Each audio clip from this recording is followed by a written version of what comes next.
people, welcome to another video with Allsortz. Now the Celica GT4 is sitting back on my driveway. The car's been in the garage twice. One to sort out the clutch slave cylinder, then we brought it back, tried fixing it again because it started.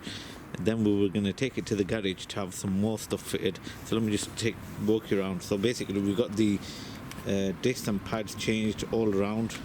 We got new tires, well, part worn tires put on because I'm not going to keep these alloys, but I just wanted it to get through MOT, but I'll put them down at the moment. Let me just pop the bonnet and I'll show you the rest. I also got that water outlet unit fitted as well, because the other one was leaking. If you saw the shorts you would know that that one was leaking. Now I've got some pipes replaced as well. We had some pipes replaced, as you can see. But if you're probably thinking, why are they still not on the road? Well, when I was actually taking it to the garage, just before I got it recovered to the garage, should I say, I put a new battery on. And once I put the new battery on, the car does not start. Now, it's still in parts, because what I've done is I've checked all the fuel pump relay. I've checked the fuel pump relay, I've checked the fuses in that box right there as well. I've checked the fuses behind the under the dash, but nothing, all the fuses are working. So it boils down to this fuel and injector resistor or the fuel pump, because I can't find anything else. This car is being quite a bit of a nightmare. We fixed the light on it in the first videos, which I told you what problem they had on it. We fixed most of the problems, but now it's not starting. So I've ordered the fuel pump and I've ordered another resistor, a second hand one. I've got a new fuel pump coming, but just want to show you, I'm going to get a multimeter on there and just show you if there's any power getting to it with the battery on. That one's a 2. So some are 3 and 2s and some are 0s. This one's a 0.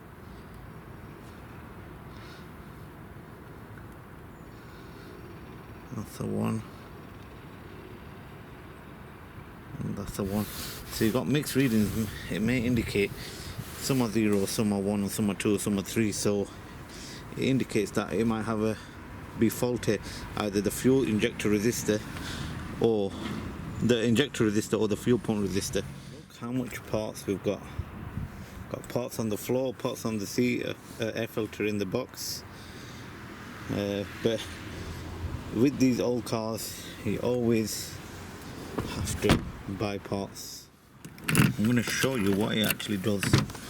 So everything's on. It's not the immobilizer, because everything comes on in the immobilizer.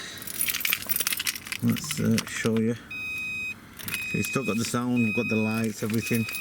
So everything is on in the immobilizer, but there's just no kick to it. Take it out of gear.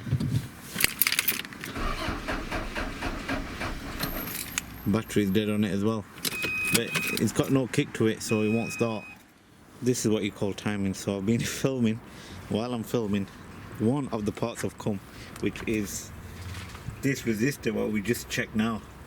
So let's fit it on, but what I'm going to do is I'm going to power it up to my car as well. So I'm going to jump start it because the battery is quite low. So hopefully once I've changed the resistor over, jump start it, and hopefully inshallah if it fires up then we don't need the fuel pump. So let's fit it on. Right, the new resistor is on. That's the old one right there. Well, it's not new, but it's a replacement one. I've connected the battery terminals. What I'm going to do is I'm going to connect it to the jump start it, just to give it that extra juice, and hopefully inshallah the car will start. If not, I'm going to have to try the fuel pump.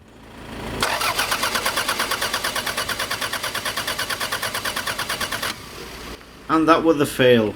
The car did not start. I was really mad with this car because I've tried everything from the fuses to the resistor to the relays as well, and I was getting nothing. I was that close to giving this car away, but I thought, you know what, it's best to sleep on it, and tomorrow will be a new day. Another day, let's see what else we can do. So the fuel pump actually came, and I've also got a new EFI fuse which goes the EFI main. So I took the old one out, which is this one right here, and if that don't fit, I've checked all the fuses from there, the fuel pump relay and inside the car. So we can rule out the electrical bit, but then we're gonna have to try and fit this fuel pump to see if that's the problem, because I've tried everything when it comes to fuses and electrical, and we can't seem to figure out the problem. I've even changed that as well, which is the fuel and injector resistor. But yeah, let's fit that EFI and see if that works. I've tried all the easy ways to try and get this car started, from the resistor, the relays and the fuses, and one person actually told me to change the EFI fuse, which took a few days to get here. So really easy to change. I thought it could be an easy fix, so that's what I tried in this video today. So fingers crossed, hopefully this will start the car. Really easy to fix. So I actually connected the air filter back on. This is the temporary air filter that I was going to use. Connect the battery, juice it up, and let's see if this will start my Toyota Celica GT4. Car's hooked up to my other car, the new EFI main relay in. Let's give it a try.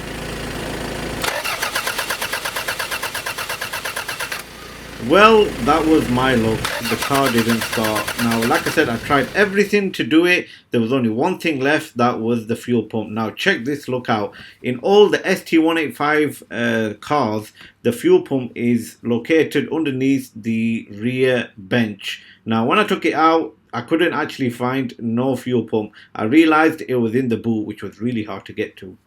Well, after a few weeks and spending more money on this car, even though I still had the fuel pump and I was sure it was the fuel pump, it was time to go and check up on the car, because I was told the fuel pump was installed. It was really hard to get to, because with these ST185, the GT version, it's underneath the boot carpet, and you've got to get it from underneath, which was out of my range because you needed a ramp for that. So the whole fuel tank had to come down. It was really hard to try and find a fuel tank with all the parts in. I even looked abroad for it. It was really hard to find parts for this car, but luckily they just got on with it and fitted the fuel pump, and then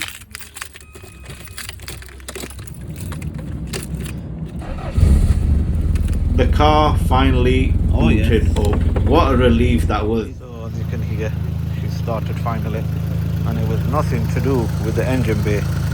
Even though I changed the resistors, relays, ignition, the coil pipes, ignition pipes, whatever you call them, changed all of that, still didn't do it. Changed the fuses inside of the car, that still didn't do it. And it turned out to be the fuel pump. Now the fuel pump is not under the back seat, it's bloody in the boot, which is a right nightmare, because obviously because it's got a prop shaft, 4-wheel drive system, that's why it's in the boot. But she's running, which is definitely one of the headaches out of the way. Now it's time to get this on the road, so there's a few more other bits we need to do, and then we'll get it on the road. Now it's back on the driveway. It started, as you know, but it's going to go back to the garage for some work. So basically you need brake pipe to get through MOT, and that blowing the exhaust. So I've done some other bits as well. I changed the steering wheel, I gave it a good clean inside and out, even under the seats. I put a head unit in it, double din head unit. But yeah, I did a few other things you can see on my shorts videos on what I did to it, but it's looking a bit clean inside now. So let's bring it to the boot. I've got some spare bits that I found in the car as well, some ashtrays, cup trays and stuff like that, 2 of each as well. So I've got some spare parts, even some storage which goes into that middle bit over there. So if I don't want the head unit, I can just put them storage or the cup holders. But I've got some brake pipes here, and I've also got a front down pipe from, as you can hear, that blow in the exhaust. So hopefully, inshallah, in the next video we're going to take it for the first drive after it gets MOT done. But it's going into the garage, and it's going to get the last bit of work done to it, and then from there hopefully we'll take it for the first drive. So stay tuned for the next video on the first drive. If you want to see any other videos with this car, let me know in the comments. Thanks for watching this video. This car nearly went to the scrapyard, but hopefully we're going to save it. But yeah, I'll see you again for another video on my Celica GT4.